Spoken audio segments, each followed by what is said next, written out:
doon tayo tumawid. So wala sa pedestrian. Ngayon, doon tayo pupunta sa pedestrian kasi baka tayo mahuli na. Ang paligid namin yung mga building. Again, may mga kainan, restaurant. Yan. Ayan yung pedestrian. Malapit na. Kasi kung galing ka dun sa front door ng building namin, pupunta ka pa sa pedestrian, malayo. Ngayon dito ako sa pedestrian dadaan. Tapos sa likod naman ako dadaan. Dun sa may parking. Sa likod ng building namin. Para makita rin ninyo. Ayun o, may Millennium Place dito. Tapos may Mimosa, yung beauty salon. Tapos meron dun yung Toma, kainan. Bellevue Hotel. Tapos mga residential na karamihan at saka business building. Ayan. Wala lang kasi sasakyan pero yung pedestrian yan, pag may sasakyan na dumarating maski ka may kausap sa telepono, tumawid ka, hindi ka nila sasagasaan. Automatically, hinto sila.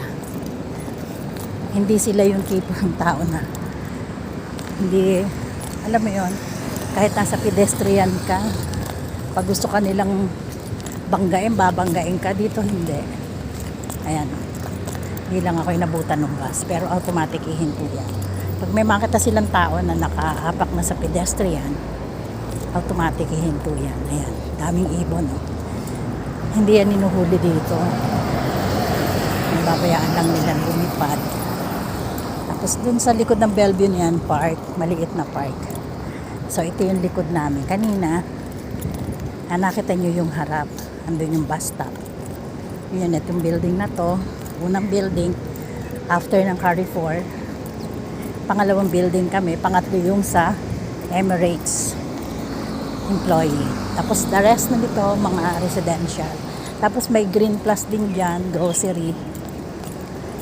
At least dyan, 5 dirhams. Pwede ka nang mag-tap ng credit card.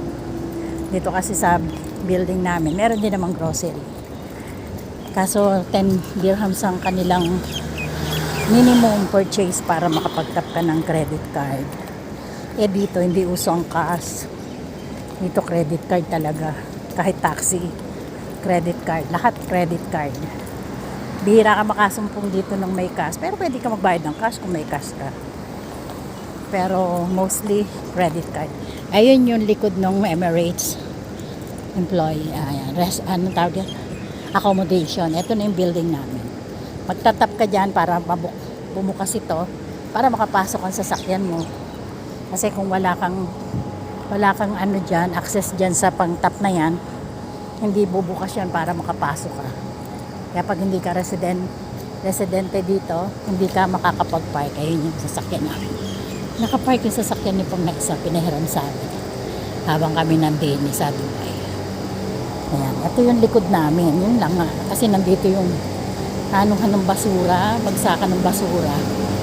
Kaya ganyan pa yan. Mamaya, pag mga 7 o'clock na, lilinisin na yan ng mga janitor. 7 o'clock, ayan, sobrang init, oh. Lahat kasi ng ng exhaust ng aircon nandito. Kaya pag dito ka may high blood ka. At tinatake ka dyan, mamamatay ka dyan na walang kalaban-laban. Ito na. Yung at least may konting aircon. Medyo naibsan yung init ng katawan ko. Yan, 3 ang elevator service namin. Ayan natin. Ayan, dito tayo sa last. Ayan yung pusang kalaro ni Nectar. Tingnan mo. Nag-iwan pa ng lata ng soft drinks.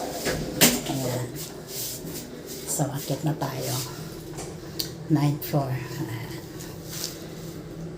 Kapagod. Sige, maya-maya ulit guys at ako'y papahinga muna. Tinihingal ako, medyo mainit sa labas at nakakapagod maglakad pag mainit. Again. Bye, mamaya ulit.